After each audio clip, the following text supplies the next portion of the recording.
तो फ्रेंड्स, आपका बहुत बहुत स्वागत है मेरी क्लासेस में। जैसे कि हमें मालूम है कि हम फिजिकल फीचर ऑफ इंडिया पढ़ रहे हैं और इसके हमने देखे कि हिमालयन रेंज, फिर पेनिनसुला प्लेट्यूज, फिर नॉर्दर्न इंडियाज, फिर डेजर्ट, फिर कोस्टल एरियाज और आइसलैंड्स। ये डिफरेंट क्या है, इसमें पार्ट है, राइट। तो हमने पिछली क्लासेस में उसके दो पार्ट आए थे, पार्ट फर्स्ट पार्ट सेकंड, जिसमें हमने हिमालयन रेंज कंप्लीट करी थी। ओके, आज हम कंप्लीट करेंगे पेनिनसुला प्लेट्यूज। पेनिनसुला प्लेट्यूज के भी काफ़ी सारे डिफरेंट पार्ट है। तो आज फर्स्ट पार्ट आएगा। ये अपने आप में बहुत बड़ा टॉपिक है, ज्योग्राफी का, पेनिनसुला प्लेट्यूज। इसमें मैं आपको कोशिश ये करूँगा कि इसमें प्लेट्यूज भी कवर हो जाएंगे आपके, इसमें आपके कोस्टल प्लेन्स भी कवर हो जाएंगे, क्योंकि वो प्लेटू का एक हिस्सा है। ईस्टर्न घाट, वेस्टर्न घाट, ये सब देखा जाए तो ये कहीं ना कहीं क्या पेनिनसुला प्लेटू से क्या अटैच है, तो इसलिए उनके बारे में जानकारी देना आपको ज़्यादा ज़रूरी है, राइट।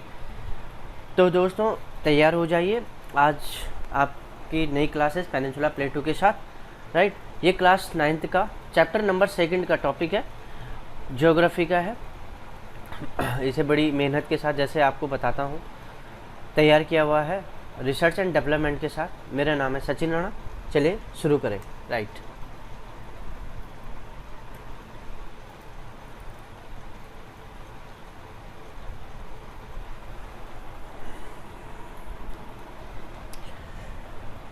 तो दोस्तों ये है in the peninsula plateaus. Okay, कि फर्स्ट स्लाइड खुल चुकी है आपके सामने में। ये पेनिनसुला प्लेटू एक कैसा है, एक इरेगुलर ट्रायंगल, मतलब कि ऐसा नहीं कि आपको एक इसके मतलब कि रेगुलर वे में आपको इसको तीनों साइड से आपको देखने के लिए मिलेगी। आपको इसकी जो तीनों साइड्स हैं वो डिफरेंट साइज़ की हैं, ठीक है ना, कोई परफेक्ट वन नहीं है, इसलिए इरेगुलर ट्रायंगुलर कहा गया इसे, ठीक है। अगर आप इसको नॉर्थ वेस्ट में, अभी मैं आपको एक बाई डायग्राम के माध्यम से भी समझा दूंगा, इसके नॉर्थ वेस्ट में आप देखोगे तो आपको दिल्ली रिज दिखाई देगी। नॉर्थ वेस्ट साइड में आपको दिल्ली रिज दिखाई देगी, यानी कि आप दिल्ली रिज बोलो या फिर क्या बोलो कि अरावली की रेंज भी आपको इसके नॉर्थ वेस्ट है, क्योंकि आपको ये मालूम है कि जो अरावली रेंज है उसमें ही उससे से क्या अटैच है, रायसेना हिल्स भी अटैच है। और कहीं ना कहीं दिल्ली का राष्ट्रपति जो भवन है, यानी कि प्रेसिडेंट्स हाउस जो है, वो रायसेना हिल्स में बना हुआ है। तो इसीलिए कहा गया है कि दिल्ली रिज या फिर क्या अरावली रेंजेस आपको इसके नॉर्थ वेस्ट में दिखाई देगी, राइट। इतना क्लियर हुआ। राजमहल हिल्स आपको इसके ईस्ट में दिखाई देगी। राजमहल हिल्स आपको इसके क्या दिखाई देगी, ईस्ट में दिखाई देगी। ये अभी आपको जब आप छोटा नागपुर प्लेटू पढ़ रहे होंगे तो वहाँ पर भी राजमहल हिल्स आपको देखने के लिए मिलेगी, राइट। तो अभी मैं बाई डायग्राम से आपको सब समझा दूंगा। गिर रेंज है, गिर कहाँ है, गुजरात में है, गिर है ना। गिर नेशनल पार्क आपने सुना भी होगा, ये गुजरात में पड़ता है। तो गिर रेंज क्या है, इसकी क्या है, वेस्ट में पड़ती है, किसके, इंडियन पेनिनसुला प्लेटू के, राइट। और जो कार्डमम जो हिल्स है, जो कि मैंने पिछली क्लासेस में बताया था आपको, तमिलनाडु के केरला के पास में जो आपको कार्डमम हिल्स आपको देखने के लिए मिलती हैं, वो साउथ में लाई करती हैं पेनिनसुला प्लेटूज के, राइट। इतना क्लियर होगा। तो एक बार पाई डायग्राम से समझें तो आपको ये ज़्यादा अच्छे से क्लियर प्लीज़ समझ में आ जाएगा, राइट। ओके, तो फास्ट पढ़ने की कोशिश करेंगे इसे। तो ये है दोस्तों, राइट। इतना ये देखिए, जहाँ मेरा पेन चल रहा है, इस पेन को ध्यान से देखिए, यहाँ से आपको कहीं ना कहीं क्या हो जाता है, ये इंडियन पेनिनसुला प्लेटूज स्टार्ट हो जाता है, राइट। इंडियन पेनिनसुला प्लेटू, ये पूरी की पूरी जो बाउंड्री ब्लू कलर की जो कि मेरे पेन के द्वारा ड्रॉ की जा रही है, ये पेनिनसुला प्लेटू है। और इसका एक पार्ट क्या है, इधर भी है, मेघालय की तरफ में भी है, राइट। ओके, मेघालय की तरफ भी, राइट। ओके, अब यहाँ पर ये समझने वाली बात है कि इस पेनिनसुला प्लेटूज में आप देखो तो अगर इसमें देखा जाए इधर साउथ की तरफ, यहाँ क्या कार्डमम हिल्स है। तो कार्डमम हिल्स कहाँ है, केरला है ना, केरला साइड में मिलेगी आपको। तो यहाँ क्या है, आपको उसने क्या कर रखा है, इसका क्या कर रखा है, साउदर्न बाउंड्री क्रिएट कर रखा है। नॉर्थ वेस्ट इसकी जो बाउंड्री क्रिएट करी वो किसने करी, अरावली रेंज या दिल्ली रिज कहाँ पर है, यहाँ पर है दिल्ली रिज। तो उसने इसकी नॉर्थ वेस्ट की बाउंड्री क्रिएट करी। अब आता है ईस्ट, तो ईस्ट की बाउंड्री किसने क्रिएट करी, ईस्ट की बाउंड्री राजमहल हिल्स देखो, ये है राजमहल हिल्स, राइट। राजमहल हिल्स ये देखो, ये छोटा नागपुर प्लेटू है, ठीक है। तो छोटा नागपुर प्लेटू और राजमहल हिल्स आपस में क्या है, कनेक्टेड है मतलब कि ओके। तो राजमहल हिल्स ने इसके क्या ईस्ट की बाउंड्री का क्या करा, फॉर्मेशन करा। इतना क्लियर हुआ, राइट ओके। इसमें कि ये जो पेनिनसुला प्लेटूज, जो इतना बड़ा पेनिनसुला प्लेटूज है, राइट ओके, इसका एक भाग कहाँ है, ये मेघालय में भी है, मेघालय है ना, मेघालय प्लेटूज के नाम से भी जाना जाता है इसे। और यहीं पर जस्ट इसके क्या है, ईस्ट की तरफ यहाँ पर क्या है, कार्बी एंग्लोंग, कार्बी एंग्लोंग प्लेट्यू है। ये आप आगे पढ़ोगे तो ये कार्बी एंग्लोंग प्लेट्यू है। तो ये इसी का ही क्या है, एक भाग है, इसी का एक भाग है। अभी बाद में समझ में आएगा कि ये इससे अलग कैसे हुआ, या तो फिर मैं अभी इसे समझा देता हूँ, राइट। तो पहले इतना समझो कि हमारा जो ये पूरा का पूरा क्या है, एक पेनिनसुला प्लेटू है, राइट। इस पेनिनसुला प्लेटू के ठीक बीचों बीच, इस बीचों बीच क्या है, सतपुड़ा रेंज है, सतपुड़ा रेंज है, राइट, सतपुड़ा रेंज है, right okay. Okay Satpura range है। तो इस सतपुड़ा रेंज के जब आप ऊपर की तरफ चलते हो तो आपको एक पेनिनसुला प्लेटू का एक भाग यहाँ देखने के लिए मिलता है, और जब नीचे की तरफ चलते हो तो पेनिनसुला प्लेटू का रिमेन पोर्शन आपको यहाँ देखने के लिए मिलता है, राइट ओके। तो पेनिनसुला प्लेटू को भी आगे जाके दो भागों में हम कैटेगराइज करेंगे। पहला भाग जो होगा, ऊपर वाला जो भाग होगा, उसको कहा जाएगा क्या, सेंट्रल हाईलैंड। उसको क्या कहा जाएगा, सेंट्रल हाईलैंड, उसको कहा जाता है सेंट्रल हाईलैंड, राइट ओके।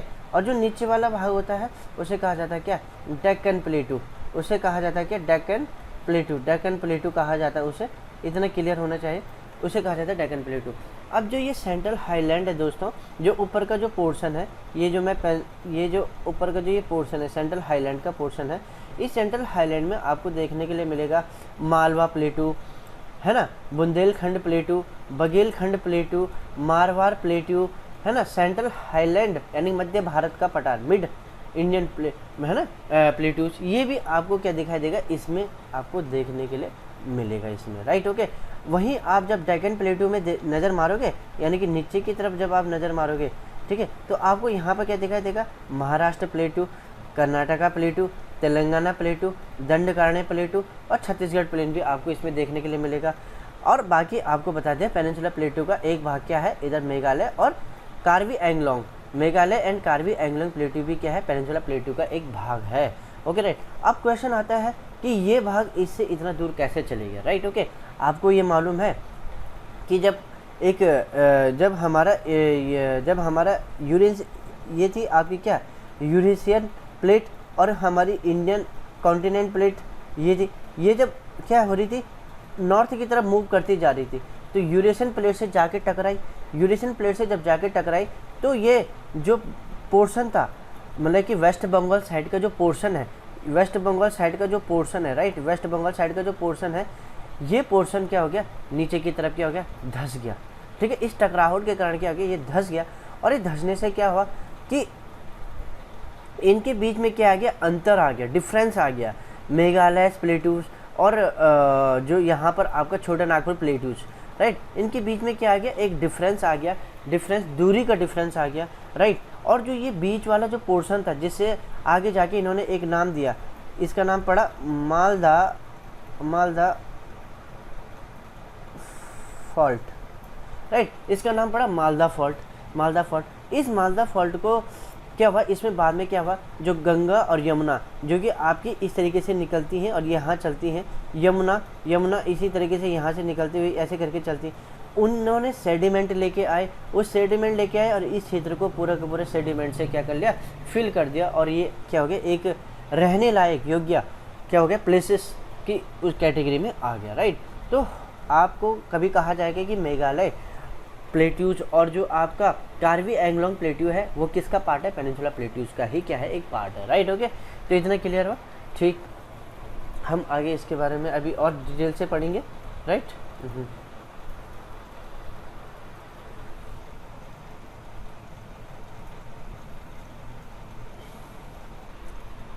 ठीक है, अब हम आगे पढ़ते हैं। ये मैंने आपको बता दिया कि किस तरीके से, ये सेकंड नंबर पे जो पॉइंट लिखा है कि जो शिलोंग एंड कार्बी एंग्लोंग है ना, ये नॉर्थ ईस्ट क्या है, एक्सटेंशन है किसका, पेनिनसुला प्लेटू का, राइट ओके। अब आगे पढ़ते हैं, द पेनिनसुलाज प्लेटू, क्या कहा, the peninsula India is made of a series of, है ना, प्लेटलैंड, है ना, okay, tableland and plateaus such as the Hazaribagh plateaus, the Palamu plateau, the Ranchi plateau, the Malwa plateau, the Coimbatore plateau and the Karnataka plateau. ये मैंने आपको पहले ही बता दिया है, इसको बताने की ज़रूरत है नहीं कि जो हमारा पेनिनसुला प्लेटू है वो डिफरेंट डिफरेंट प्लेटेड से मिलकर बना हुआ है। रांची प्लेटू है ना, रांची प्लेटू एंड जो ये हजारीबाग प्लेटू है, ये आपको एक डायग्राम के माध्यम से जो आपका छोटा नागपुर का प्लेटू है, वो छोटा नागपुर का प्लेटू आप देखोगे उसमें हजारीबाग का प्लेटू और रांची प्लेटू दोनों ही आते हैं, राइट। मालवा प्लेटू मैंने आपको बताया था, कोयम्बटूर प्लेटू, कर्नाटक का प्लेटूस अभी आपको थोड़ी देर पहले दिखा है। तो इस तरीके से क्या है, ये पेनिनसुला इंडिया जो है इन सभी प्लेटू से मिलकर के बना हुआ है। North eastern part of separated by a Malda fault in west Bengal from the Chota Nagpur प्लेटू। या फिर आपको बता दिया अभी थोड़ी देर पहले डायग्राम में समझाया था कि एक मालदा फॉल्ट है जो कि वेस्ट बंगाल की तरफ में पड़ता है, उसे कहीं ना कहीं क्या होता है कि ये दोनों की दोनों चीज़ें क्या, जो आपका क्या आपका जो इधर पेनिनसुला प्लेटूज हो गया और दूसरी तरफ आपका मेघालय शिलोंग प्लेटूज और कार्बी एंगलोंग प्लेटू, ये क्या होते हैं, ये दोनों के दोनों प्लेटू जो होते हैं आपके पेनिनसुला प्लेटू से अलग होते हैं। एक बार डायग्राम से थोड़ा समझ लेते हैं इसे, तो ज़्यादा क्लियरिटी हो जाएगी आपके पास। ये देखिए, ये है, ये दूसरा डायग्राम है, राइट। तो इधर तो मुझे मालूम है यहाँ क्या है, ये ऊपर क्या है, नेपाल है, राइट। इतना क्लियर, यहाँ ऊपर नेपाल है, राइट, ओके। अब यहाँ नेपाल है, तो यहाँ पर क्या है, पूरा का पूरा क्या है, ये पूरा का पूरा अगर देखा जाए, ये पूरा का पूरा एक प्लेटू है। प्लेटू कौन सा वाला, पेनिनसुला प्लेटू चल रहा है, है ना, पेनिनसुलर प्लेटू चल रहा है, राइट, ओके। पेनिनसुलर प्लेटू चल रहा है, राइट, ओके। और इधर दूसरी तरफ क्या है, यहाँ पर क्या है, ये बांग्लादेश है, ये कुछ आपको बांग्लादेश की ये दिख रही है आपको, ठीक है, ये बांग्लादेश है। इधर क्या नॉर्थ ईस्टर्न स्टेट है, तो मेघालय शिलोंग प्लेटू यहाँ पड़ता है। और यहीं इधर ही क्या है, इधर ही क्या है, कार्बी एंगलोंग प्लेटू है, इधर ही क्या है आपका कार्बी एंगलोंग प्लेटू है, कार्बी एंगलोंग प्लेटू। तो इन दोनों को अलग किसने करा, राजमहल, गारो राजमहल गया। अब जिसका नाम क्या इसका अलग नाम क्या है, इसका एक और नाम है जिसको मैंने थोड़ी देर पहले बोला था, मालदा फॉल्ट। मालदा फॉल्ट भी इसका नाम है। अब इसका गारो राजमहल गैप क्यों पड़ा, गारो यानी कि यहाँ पर आप मेघालय में देखोगे तो गारो, खासी, जयंतियाँ 3 माउंटेन रेंज आती हैं, ठीक है, तो उसके नाम पे गारो पड़ गया। राजमहल क्यों पड़ा, आपको अभी थोड़ी देर पहले पता है कि छोटा नागपुर प्लेटू से क्या है, राजमहल हिल्स अटैच थी। तो राजमहल हिल्स और क्या है, गारो हिल्स के बीच में ये आ रहा है, तो इसलिए इसको नाम ये भी दे देंगे गारो राजमहल गैप, या फिर इसे मालदा फॉल्ट के नाम से भी हम इसे जानते हैं, राइट। तो इतना इसमें कुछ है नहीं ऐसा, राइट। अब हम आगे बढ़े। The peninsula प्लेटू is a table land, ठीक है, composed of the old crystalline igneous and metamorphic rock. आपको सबसे पहले ये पता होना चाहिए, जो प्लेटूज होते हैं, सॉरी ये मैंने पहले बताना चाहता था, प्लेटू जो होता है ये नॉर्मली जो होता है ऊपर से कैसा रहता है, ये ऊपर से ये पीक नहीं होता है, इसमें क्या होता है, सपाट होता है ऊपर से, मतलब प्लेन होता है ऊपर से, है ना। और नीचे से अगर इसका जो बेस देखा जाएगा ना, तो वो क्या होता है कि सिंपल जो प्लेन जो एक समतल जो धरातल होता है, यानी कि है ना, उससे ऊपर उठा हुआ रहता है, ठीक है। यही प्लेटू की खास विशेषता होती है, ऊपर से ये चौड़ा होता है और नीचे से अगर इसका बेस देखा जाए तो ये जो आपका समतल भूमि होती है उससे ऊपर उठा हुआ रहता है, ठीक है, उससे ऊपर उठा हुआ रहता है, ये होता है। अब ये कैसे बना होता है, ये होता है crystalline igneous and metamorphic rock. ऐसा क्यों बोला गया, आपको मालूम है कि जो इग्नियस रॉक से इसलिए कहा जा रहा है, इग्नियस मतलब मैग्मा, लावा, इसी से संबंधित। मैग्मा जब वो पृथ्वी के अंदर रहता है, लावा जब वो बाहर निकल के आता है तो उसे लावा कहते हैं, उसी को ही लावा कहते हैं, ठीक है। तो आपको ये मालूम है कि भाई कि जो ये पेनिनसुला प्लेटू है, जब क्या होता है कि गोंडवाना पार्ट से अलग हुआ था, तो उस टाइम पे भी क्या हुआ था, क्रैकिंग के टाइम पीरियड में भी क्या हुआ था, बहुत ज़्यादा मात्रा में मैग्मा बाहर निकला था। इसी तरीके से एक रीयूनियन आइसलैंड है, जब ये क्या हुआ, उसके ऊपर से चला हमारा ये पेनिनसुला प्लेट, जो पेनिनसुला इंडिया जो इसके ऊपर से चला, तो रीयूनियन आइसलैंड बहुत ही ज़्यादा एक्टिव है। तो यहाँ से क्या हुआ कि लगातार क्या होते हैं, यहाँ से वोल्केनो इरप्शन होता रहता है, तो कहीं ना कहीं उसके कारण भी क्या इसके ऊपर हमें ये इग्नियस मतलब कि ये हमें जो इसका सरफेस देखने के लिए मिलेगा वो हमें एक बेसाल्टिक रॉक टाइप का देखा है, बेसाल्टिक रॉक। और मेटामॉर्फिक रॉक इसलिए कहा जा रहा है, मेटामॉर्फिक रॉक इसलिए कहा जा रहा है क्योंकि ये क्या है, हिमालय से पहले ही का बना हुआ है, ठीक है, ओके, काफ़ी पुराना है, ओके, राइट। तो आपको ये मालूम है कि इसके मेटामॉर्फिक फेज कब आता है किसी रॉक का, कि उसमें क्या होता है कि जो नीचे की लेयरें होती है ना, किसी रॉक के नीचे की जो लेयरें होती हैं, वो ऊपर की लेयरों का उसमें इतना दबाव और उसमें इतना टेम्परेचर एंड प्रेशर, यानी कि दबाव और तापमान का असर पड़ता है कि वो धीरे धीरे जो नीचे की जो लेयर होती है रॉक की, वो क्या करती है, अपनी स्टेट को क्या कर लेती है, चेंज कर लेती है। और इसी के कारण आज हमें जो ग्रेनाइट, यहाँ पर मैंने लिखा, सॉरी, ठीक है, यहाँ पर जो लिखा भी है, ये जो नीसेस एंड ग्रेनाइट हमें इसी का ही एक एग्जाम्पल है। मार्बल है ना, स्लेट, ये सारे इसी के ही एक एग्जाम्पल है कि वो मेटामॉर्फिक रॉक के में बदलने के कारण हमें ये सब देखने के लिए मिला, ठीक है ना। अच्छा, आपसे कोई पूछेगा कि अच्छा ये बताइए कि पर हमें ये पता होना चाहिए कि जैसे कि लिखा गया है, it was formed due to a breaking and drifting of the Gondwana and thus making it part the oldest land mass. ये ओल्डेस्ट लैंड मास था, ओके राइट। और इसी के कारण क्या हुआ, क्योंकि ओल्ड है, ओल्ड रॉक्स हैं इसमें, ठीक है। ओल्ड रॉक्स होने का नीचे की लेयर में क्या हुआ, ज़्यादा दबाव पड़ा प्रेशर एंड टेम्परेचर का, और वो क्या हुआ, हमें एक चेंजिंग फेज में हमें देखने के लिए मिला, जिसके कारण हमें क्या नीसेस एंड ग्रेनाइट हमें देखने के लिए मिलते हैं। The peninsula is formed essentially by a great complex of very ancient gneisses and granite, okay right. क्योंकि देखो this region has undergone a metamorphic process in its geological history which can be corroborated by the presence of a metamorphic rock such as a marble, slate and gneiss etc। तो कहना वही चाह रहा है, कुछ अलग है नहीं इसमें, ठीक है, ओके। अब आता है as a part of Indo Australian plate it has been subjected to various vertical movement and block faulting and the rift valley of Narmada, the Tapi and Mahanadi and the Satpura block mountain are some example of it. ये इसमें ये कहना चाह रहा है क्योंकि आपको मालूम है कि जो इंडियन ओशन जो प्लेट थी, जब ये क्या हो रही थी, नॉर्थ की तरफ टेंड हो रही थी, नॉर्थ की तरफ बढ़ती जा रही चली आ रही थी, तो क्या हुआ इसमें, क्या हुआ वर्टिकल मूवमेंट्स भी हुए, जिसके कारण क्या हुआ इस इंडियन कॉन्टिनेंट की जो इंडियन मतलब कि जो इस लैंड मास में क्या हुआ, इंडियन लैंड मास में क्या हुआ, इसमें क्या हुआ कि कहीं ना कहीं फॉल्टिंग आना शुरू हुई, फॉल्टिंग यानी कि दरारें आना शुरू हो गई, ठीक है। तो दरारें इस तरीके से आई इसमें कि वो क्या हुई, रिफ्ट वैली के फॉर्म में क्रिएट हो गई, रिफ्ट वैली के फॉर्म में क्रिएट, जिनमें आज क्या हुई नर्मदा और ताप्ती नदियाँ बहती हैं, ठीक है। और जो बीच वाला पोर्शन था वो क्या हो गया, ऊपर की तरफ उठ गया, जो कि एक सतपुड़ा ब्लॉक माउंटेन के रूप में हमें देखने के लिए मिलता है। एक एग्जांपल के माध्यम से मैं आपको समझाने की कोशिश करूंगा कि इस लाइन में कहना क्या चाह रहा है एक्चुअल में, राइट, ओके, ठीक, ओके। ये डायग्राम से समझ लेते हैं इस चीज़ को, तो ताकि ज़्यादा आसानी से आपको समझ में आ जाएगा, राइट, ये है, ओके। आप ये देखिए, ये क्या है, नर्मदा, ये है नर्मदा, ये नर्मदा रिवर है, ओके राइट, नर्मदा रिवर है। ये कौन सी रिवर है नीचे जा रही, जो तापी रिवर है, राइट। और यहाँ कौन सी वाली, ये जो है सतपुड़ा ब्लॉक माउंटेन है, ये सतपुड़ा ब्लॉक माउंटेन है, राइट, ये सतपुड़ा ब्लॉक माउंटेन रेंज है, राइट, ओके। अब यहाँ पर क्या है देखने के लिए मिला कि नर्मदा ऊपर है, फिर नीचे क्या सतपुड़ा है, सॉरी तापी रिवर है, और इसके बीच में क्या एक सतपुड़ा ब्लॉक माउंटेन है। और ये नर्मदा और जो ये तापी रिवर है ना, ये रिफ्ट वैली से, रिफ्ट वैली यानी कि गहरी खाइयाँ जहाँ हैं, गहरी खाइयाँ है ना, वहाँ से बहती हुई, तंग गहरी खाइयों से चलते हुए बहती हुई, ओके, ये आपके वेस्ट की तरफ क्या होती है, फ्लो होती है, राइट। और बीच में क्या है सतपुड़ा, तो ये यहाँ तो खाइयाँ बन के, गहरी गहरी खाइयाँ बन के, जहाँ से ये रिफ्ट वैली से ये दोनों, और बीच वाला भाग ऊपर उठ गया।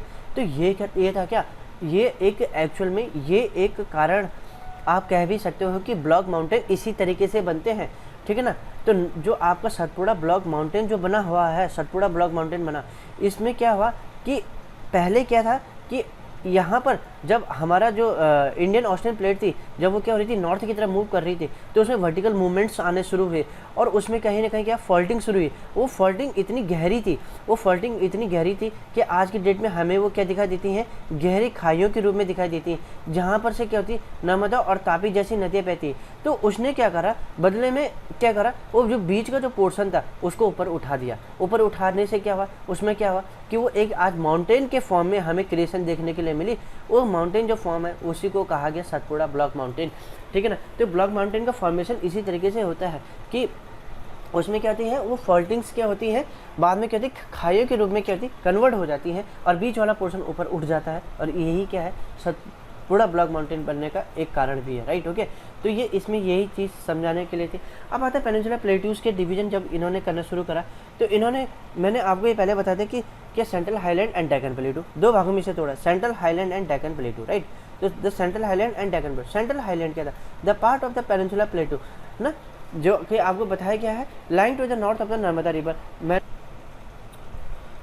तो इसमें क्या लिखा हुआ है कि नर्मदा रिवर के नॉर्थ में क्या कर रहा, लाई कर रहा। तो आपको अभी थोड़ी देर पहले ये बताया था, देखो इस डायग्राम को देखिए, ये नर्मदा रिवर है, राइट। नर्मदा रिवर का फ्लो देखिए, ये आपका ब्लू कलर की जो है ये नर्मदा रिवर, राइट। और मैंने अभी थोड़ी देर पहले, कुछ टाइम पहले कहा था कि सतपुड़ा से ऊपर, तो सतपुड़ा और नर्मदा आप देखोगे जस्ट एक दूसरे के पैरेलल ही तो हैं, ठीक है। तो इनके ही ऊपर पैरेलल, इनके ही ऊपर मतलब कि नॉर्थ में क्या आपको क्या कौन सा क्या लाई कर रहा है यहाँ पर आपका सेंट्रल हाईलैंड, राइट। तो नर्मदा के ऊपर क्या सेंट्रल हाईलैंड लाई कर रहा है, और इससे नीचे क्या लाई कर रहा है, डेक्कन प्लेटू क्या कर रहा है, लाई कर रहा है, राइट। तो इतना कुछ है नहीं इसमें, कि जो समझ में ना बच्चों आपको सब समझ में आना चाहिए इस चीज़ में, राइट। ओके, अब हम पढ़ते हैं कि ये कह रहा है कि ये नर्मदा रिवर जो है ना, नर्मदा रिवर जो है ये अमरकंटक प्लेटू से निकलती मध्य प्रदेश के। ये मैं अभी आगे के डायग्राम में आपको समझा दूंगा, बट फिलहाल के लिए याद रखो कि जो नर्मदा रिवर होती है ना वो अमरकंटक रेंज से निकलती है।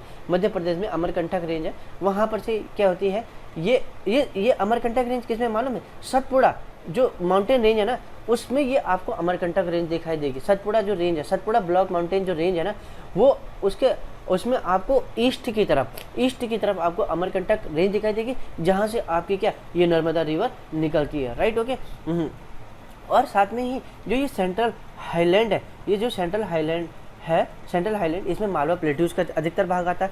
अगर इसी सेंट्रल हाईलैंड को देखा जाए तो ये सेंट्रल हाईलैंड जो है ना, अगर इसका ईस्टवर्ड एक्सटेंशन देखा जाए, सेंट्रल हाईलैंड अभी बाय डायग्राम से समझा दूंगा, ईस्टवर्ड वो देखा जाए तो आपको वहाँ बुंदेलखंड, बघेलखंड ये सारी चीज़ें आपको दिखाई देगी, ठीक है ना। और विंध्य रेंज से कहीं ना कहीं क्या है, ये क्या है, कवर हो रखा है, ठीक है। कहाँ से? साउथ से।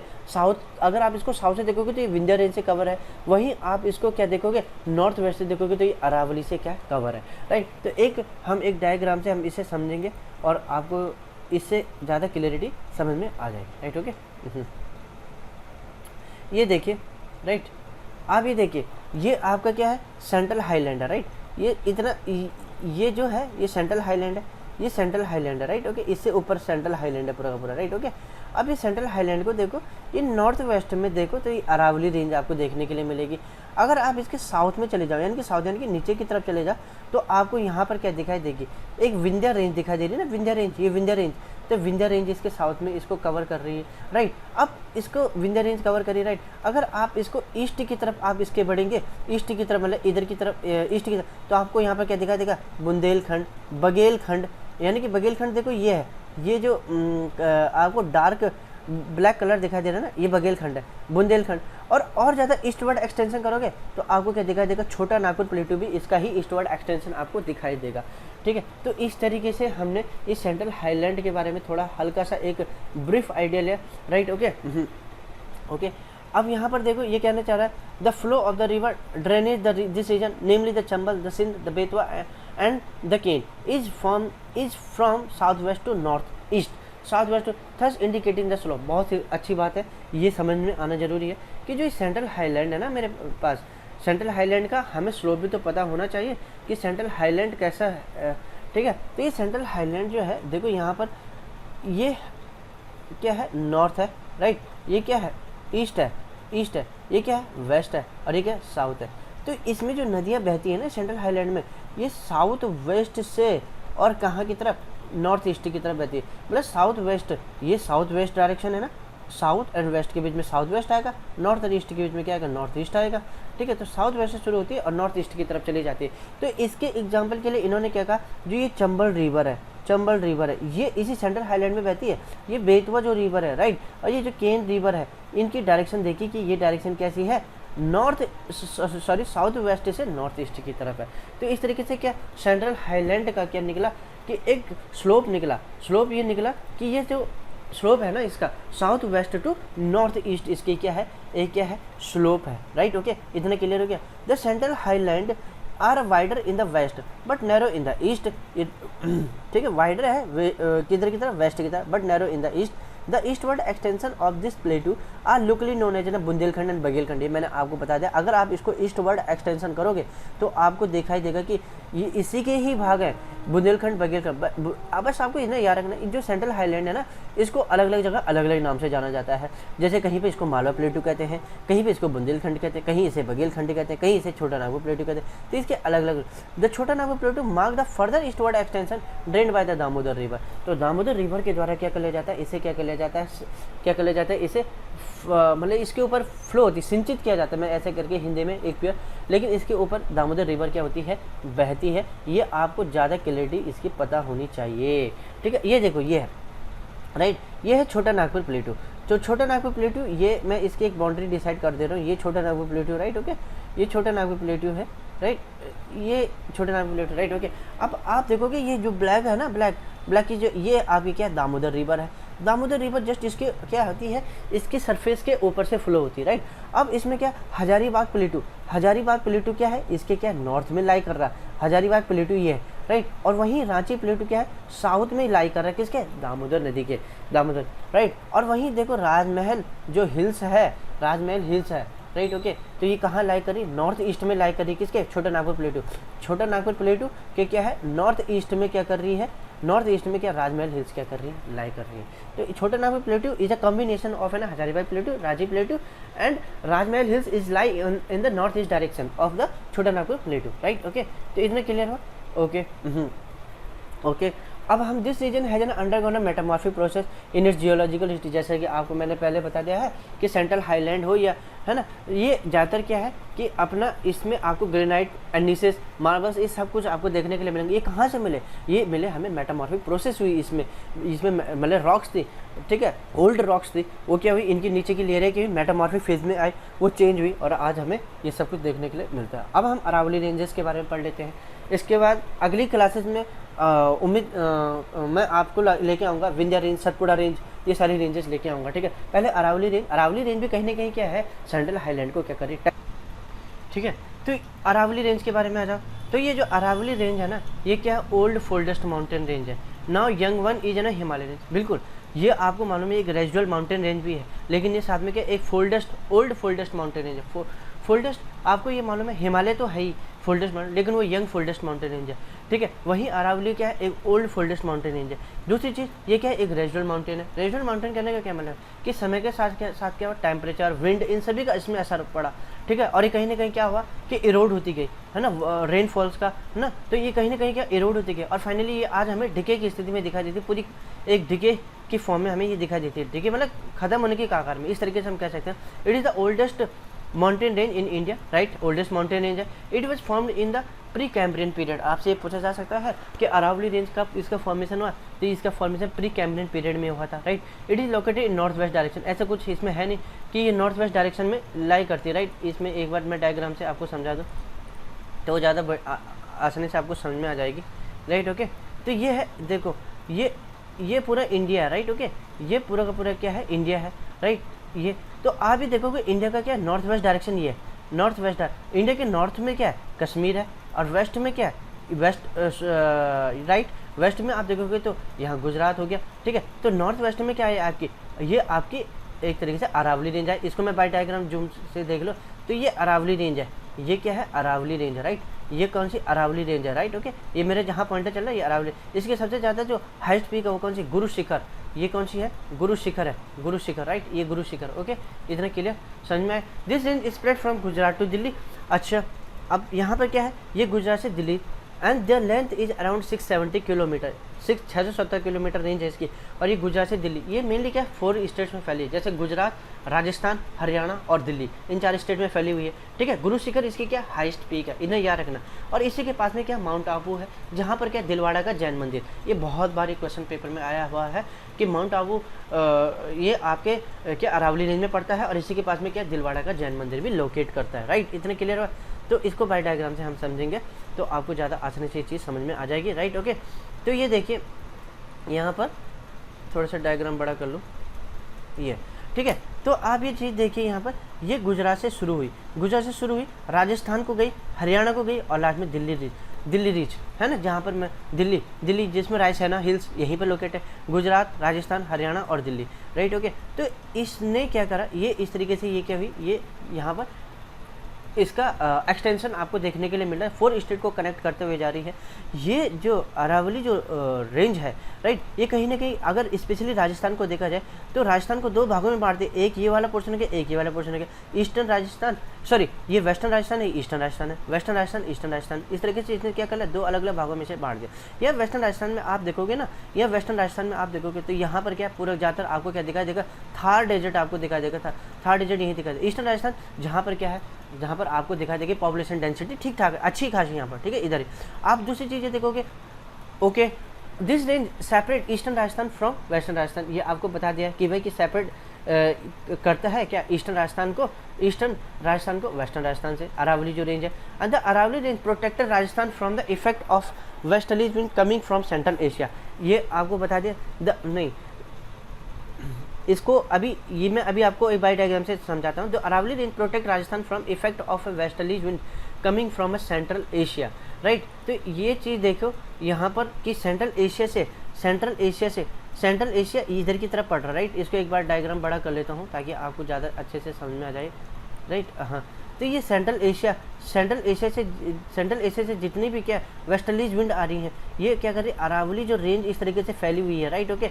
ये उसको यहाँ अंदर आने से क्या कर रही हैं, रोक रही हैं। ये यहाँ टकर रही हैं और यहीं पर टकर के ख़त्म हो जा रही है, आगे नहीं बढ़ पा रही है ये वेस्टर्लीज विंड।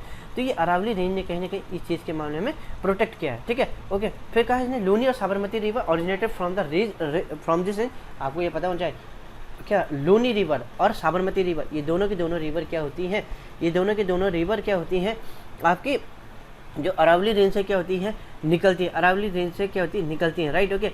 अब लूनी जो रिवर है, आपको ये पता होना चाहिए, ये मात्र एक ऐसी रिवर है जो कि क्या होती है, थार डेजर्ट में बहती है, और जैसे ही गुजरात में पहुँचती है, ये क्या हो जाती है, वहाँ पर क्या हो जाती है, डिसअपियर हो जाती है, यानी कि गुप्त विलीन हो जाती है, ठीक है ना। वहीं दूसरी तरफ अगर देखा जाए, जो साबरमती रिवर है ना, दोनों की दोनों अरावली रेंज से ही निकलती हैं। एक साबरमती रिवर जो है मेवाड़ हिल से निकलती है अरावली रेंज के, वहीं लूनी रिवर जो होती है ना, वेस्ट अजमेर से निकलती है अरावली रेंज के, राइट, ओके। तो और साबरमती रिवर के बारे में ये कहना चाहूँगा कि जो साबरमती रिवर है, ये क्या होती है, गुजरात में इंटर कर जाती है, और गुजरात में इंटर करते ही फिर ये खंबात की खाड़ी में जाती है और फाइनली बे ऑफ बंगाल में जाके समा जाती है। तो इसको एक बार डायग्राम से समझे तो ज़्यादा क्लियरिटी आपको आ जाएगी इसके बारे में भी, राइट, ओके, ओके। तो ये है, राइट, ओके।